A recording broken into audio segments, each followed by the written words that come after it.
Hi, Laura here again with my precious and beautiful friend Deanna Pinto from Learning Matters. And we were talking in our last video about a workshop that you have coming up in June. It's going to be at the YMCA in Kendall, and it's an 8-week program. Circular workshop that covers some really important things in the lives of students. And so could you just go over them briefly again? Absolutely. So in June we'll have an 8-week program. So there is an initial workshop to introduce students to 8 different areas of wellness, right? So we're looking at organization, resilience, we're looking at relationships, spirituality, care for the body, rest and play, so school and work. So we're looking at all of these different areas to help them understand what's not working in those particular areas and what needs to change. What can we actually practically do to help them shift and make good decisions in those areas for growth, right? And just to advance in whatever path they're on. So for the 8 weeks, we get to on each week we'll unpack one of the areas and go, and as the weeks go by, we'll go deeper into thought of the previous weeks to understand what kind of support the student needs, to understand what challenges they've come across. And so it's really a cumulative workshop. But the good thing about it is that if a student, for example, can commit to the 8 weeks, they can come to one workshop and not the other, and still get the opportunity to engage in deep thinking, in a reflective moment, to get the tools that they need for that area, to learn about themselves in that particular area. And I really appreciated that you did that, because I asked you about that when you were sharing your excitement about this new workshop that she's developed, and that is that it's great if all 8 classes are done. However, for those that can't for whatever reason, Deanna has it where they are standalone. And that's really good. And there are maybe an area where a student is really struggling and needs that particular part to focus on. We're going to be telling you at the end of this video how you can be put in a drawing to have a scholarship given to your student, or maybe you are a student, and to be able to be a part of this 8-week workshop that is designed, again, specifically for students. And I appreciate that it is not an adult thing that's spoken to students, but it was designed with students in mind. So we're looking at students between the ages of 13, and I've had students, maybe a 12-year-olds who have a really old soul and are able to insert themselves in that. But the ideal age group would be 13 to 16, 17. And I do that to be able to create a space of safety, a no judgment zone, safety and community, so that they can relate to one another and be of support to each other. I like that. Safety is so important. It's so important. Feeling secure. Well, what I want to focus on today is I want to focus on your work with women of tomorrow. I want you to tell us what that is. I know what it is, but I want you to tell us what it is. And if you've never heard of Women of Tomorrow, it is something that takes place in the schools, and it would be a great opportunity for the parents to check with their schools, especially as we're ending one school year, to be prepared for this upcoming school year. Yes, for principals, for administrators to be. It's one of those programs that I was nominated for. So I met someone who what an honor. I was sharing my passion for education with her after a workout at the gym. And she said to me, "Wow, I think you'd be a perfect candidate for Women of Tomorrow." And I had no idea what they did. But 6 years ago, I committed to a particular school in Homestead, the Mays Academy. And oh boy, was I in for a tremendous ride. But the beautiful thing about this program, it's for girls in high school who are looking to have a program that really empowers them and equips them to get to that finish line and graduate. So it's really an empowerment program for young girls who want to make incredible choices for themselves and be able to attain more than they could ever imagine. They offer a scholarship, which I think attracts a lot of the young girls. They have the opportunity to commit to the program for 4 years, and if they've been in the program for 3, they get to apply for a scholarship. We just had a luncheon, the scholarship luncheon, and we're talking thousands and thousands of dollars in scholarships to young girls who otherwise would probably just give up on the idea of college.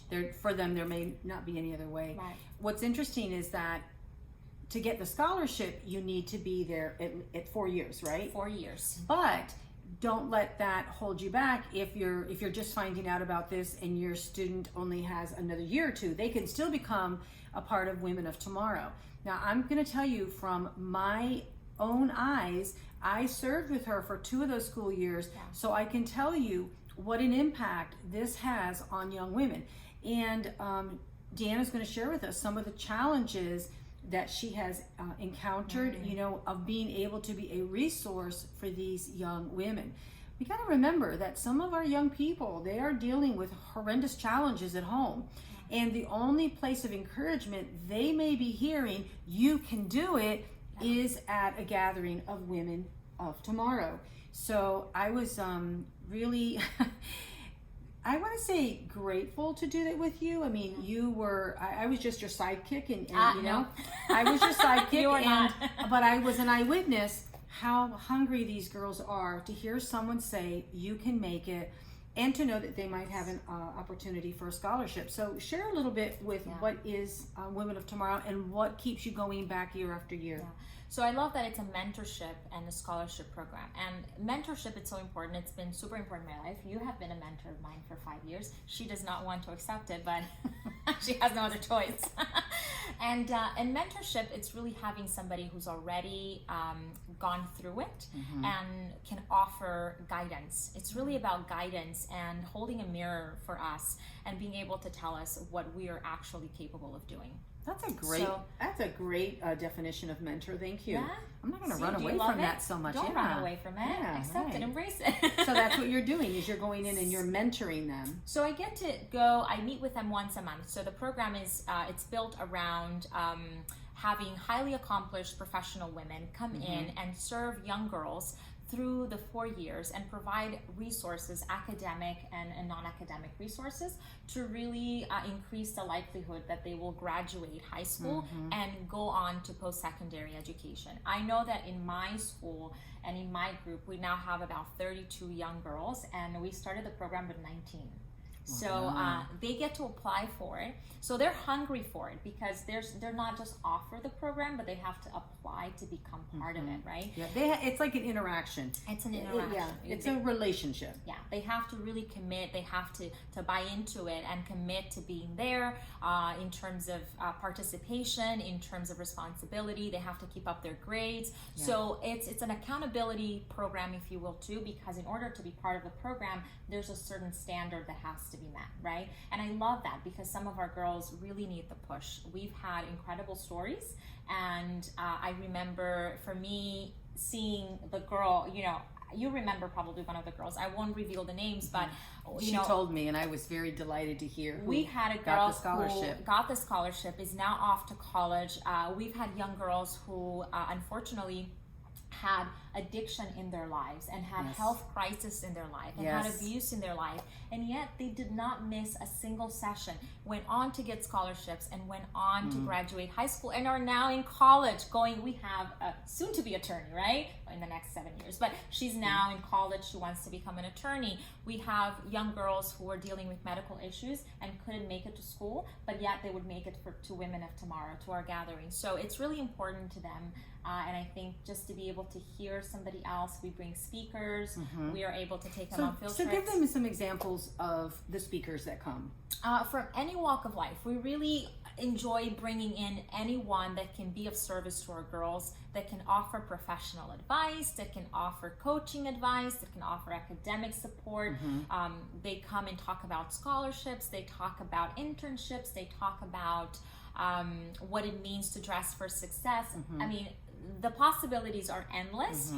We have an incredible speakers list, and the beautiful thing is that the program is actually expanding, right? We are not only here in Miami, but we're in Broward and in Palm Beach County, Detroit, and Philadelphia. So the program is it's a national program. That's what really if somebody valuable. Listening not just wants to have a student of theirs participate, or maybe you're a student and you would like to participate, to check with your school. But what if somebody's listening and say, I, as a professional woman, or you could be a stay-at-home mom and you have a passion and there's something you want to share, how would they connect with Women of Tomorrow? So I hope I'm saying it right, but I think it's womenoftomorrow.org. If you were to go to www.womenoftomorrow.org, you could probably find tons of information. I know that in terms of becoming part of it, there's a lot of volunteering opportunities. To become a mentor, there's a nomination process in place, so I don't know how people would now what I like about that, because I went through that as well, I had to share my my resume, my bio, who I am. So it's not like just anybody coming in and speaking to your students, right? These are people that have been vetted, and we're definitely not saying that, in order for you to be a Woman of Tomorrow speaker, that you have to have, this long, professional no. But what we're saying is that, there is a process to becoming a part of Women of Tomorrow, which is a great thing. So they really know who their speakers are, who their mentors are. Yeah. For the mentorship piece, yes, that there's that vetting process. For speakers, it's really contacting the organization. No, it's okay, but we vet them too, right? So we want to make sure that we bring the best to our girls so that they have the best opportunities and the best advice, right? Yeah. So if you're led and you have it in your heart to either visit one of the schools or talk to the coordinators or talk to the program, you just visit womenoftomorrow.org. Well, isn't it true, I believe my timeline is accurate, that while you were still at Agape serving women whose lives were in just wreckage, right, through addiction or through no fault of their own, they could have been there for other reasons besides their own addiction, you were serving adults, but in your heart was this constant burning to serve students. And there were a few lily pads that you stepped on to get where you're at, but you had your own business before, and in the fullness of time, God used you in places like Agape and some other places to grow you, stretch you, but then to ultimately bring you back to the place, Learning Matters, which is where your real heartbeat is. I know number one is God. Yes. I know that number two is family, but I know that this is not even a business for you. No. It's your calling. It's my calling. Yeah. It's my vision. It's bigger than myself. I don't even sometimes like to have my name attached to it because it's really not about me. But it's now I see how Agape came into play, because Agape was the catalyst for me to connect with my inner child.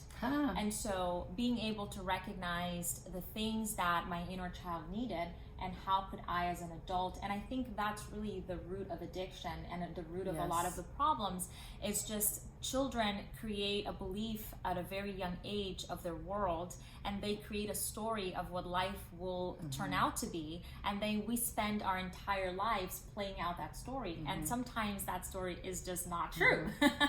Right? It's time to write a new story. It's time to write a new story, and how do we do that? Yeah. Well, we hope that you have learned something about Women of Tomorrow, whether it's to become a mentor or connect a student. I know that you've been doing this. How many years have you been a mentor for Women of Tomorrow? 6 years. It'll be 7 the next year. Yeah. And I'm excited for a co-mentor. Yeah. So I'm not doing that anymore. And so if you are interested in being a co-mentor to Deanna, she does it. I would say, can you say the school? Yeah, I said it, Mays. Oh, Mays it is. School, okay. Mays and Homestead. So if you are near that area and you think you might be interested, then we would love for you to contact Deanna. Where can they contact you? So you can contact me if you want to ask me about Women of Tomorrow. You can write me an email. It's Diana, Diana, @learningmattersflorida.com. Okay. And we'll have it also up in the Facebook area. By the way, I want